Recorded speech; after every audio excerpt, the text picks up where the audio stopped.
NIOS DElEd साथियों का स्वागत है आपके अपनी YouTube channel MKS teaching point में। वैधता को लेकर के आई बड़ी खबर, मेघालय हाईकोर्ट ऑर्डर जारी।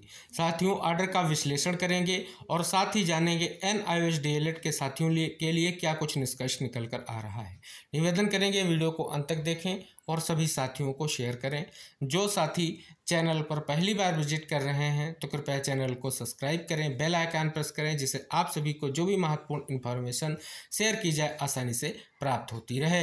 साथियों, आप सभी के सामने जो आपके सुनवाई हुई है NIOS डीएलएड मामले को लेकर के, उसका ऑर्डर है। साथियों, ये सुनवाई कल यानी 30 जुलाई को हुई और आदेश आप सभी के सामने क्या निकल कर आया महत्वपूर्ण है। साथियों, यहाँ पर देखेंगे, यहाँ पर स्पष्ट किया गया है कि रिस्पोंडेंट नंबर 6 की ओर से ऑलरेडी जो है स्पष्ट तौर पर एफिडेविट फाइल किया गया है और जिसे कहीं ना कहीं स्पष्ट तौर पर इंगित किया गया है। साथ ही बात कर लें जो है मिस्टर एस चंद्रा जो है learned counsel for the respondent 9, 16 और 19, उसके अलावा mister S A Shaikh learned counsel for the respondent number 10, 12 और 13, इनके द्वारा जो है प्रे किया गया है कि इनको 2 सप्ताह का और समय दिया जाए जो है एफिडेविट फाइल करने को लेकर के। अब ये साथियों सुनवाई जो होगी इस केस की 14/8/2024 को होगी। आइए साथियों जान लेते हैं आखिर ये क्या महत्वपूर्ण मुद्दा है जिस पर साथियों अभी तक सुनवाइयाँ हो रही हैं लेकिन अभी तक निष्कर्ष नहीं निकल कर आ सका है।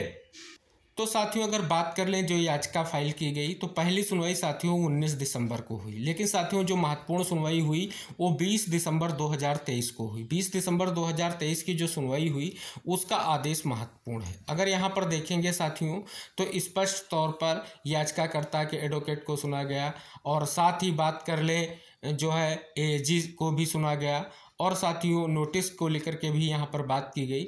लेकिन साथियों मैटर क्या था उस पर बात करते हैं। साथियों जो ये याचिका है जिसमें साथियों बात कर लें तो लिखा गया है कि तत्काल रिट याचिका में बताए गए तथ्य यह है कि जिन उम्मीदवारों को प्रतिवादी संख्या 7 से 19 के रूप में सूचीबद्ध किया गया है, यानी 7 से 19 के रूप में जिन्हें प्रतिवादी बनाया गया है वो चयन प्रक्रिया को जारी रखने के लिए अयोग्य हैं। जो विज्ञापन 30/10/2023 को जारी किया गया उसमें वो चयन प्रक्रिया को जारी रखने के अयोग्य हैं क्योंकि उनके पास जो NCT के मानदंडों द्वारा निर्धारित अपेक्षित योग्यता नहीं है, ये साथियों कहा गया। और साथियों स्पष्ट कर दें, आगे लिखा गया कि जो 2 साल का डिप्लोमा कोर्स कहीं ना कहीं होना चाहिए योग्यता का मानक है वो इनके पास नहीं है। साथ ही एडवोकेट जो हैं सांग्रेसो ने कहा कि जो प्रतिवादी संख्या 7 से 19 के पास जो है केवल और केवल पत्राचार पाठ्यक्रम के माध्यम से 18 महीने के डीएलएड का डिप्लोमा ही है और माननीय सर्वोच्च न्यायालय के नवीनतम निर्णय के अनुसार वह चयन के लिए अयोग्य हैं।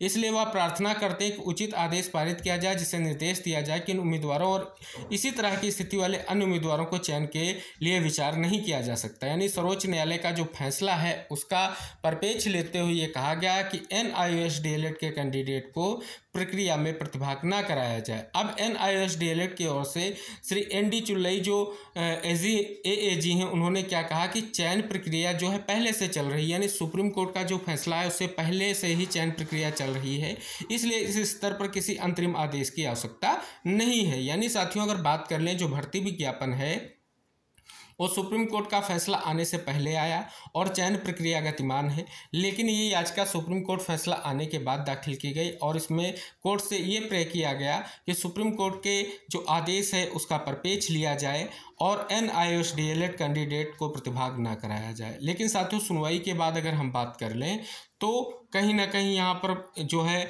स्पष्ट तौर पर जो है हलफनामा, यानी अगर बात कर ले प्रतिवादियों से हलफनामा दाखिल करने के लिए समय दिया गया और साथियों ये मामला तब से अभी तक चलता रहा है क्योंकि किसी भी तरीके से कभी काउंटर एफिडेविट फाइल करने को लेकर के समय आगे बढ़ा, कहीं ना कहीं कुछ स्थितियां रहीं जिनसे लगातार सुनवाइयां होती रहीं और डेट्स आगे बढ़ती रही है।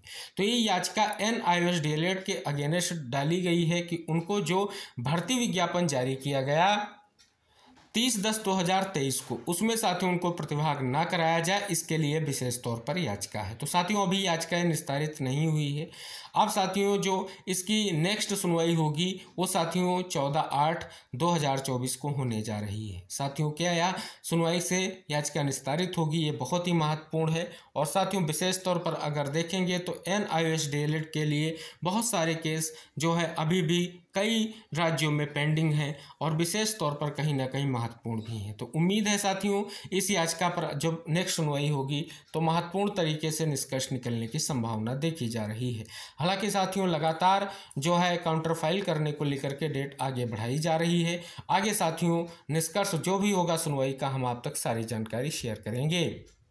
तो फिलहाल साथियों अगर हम देखें तो स्पष्ट तौर पर तब से अब तक जो है कहीं ना कहीं स्पष्ट तौर पर ये जो है सुनवाई आगे बढ़ती जा रही है।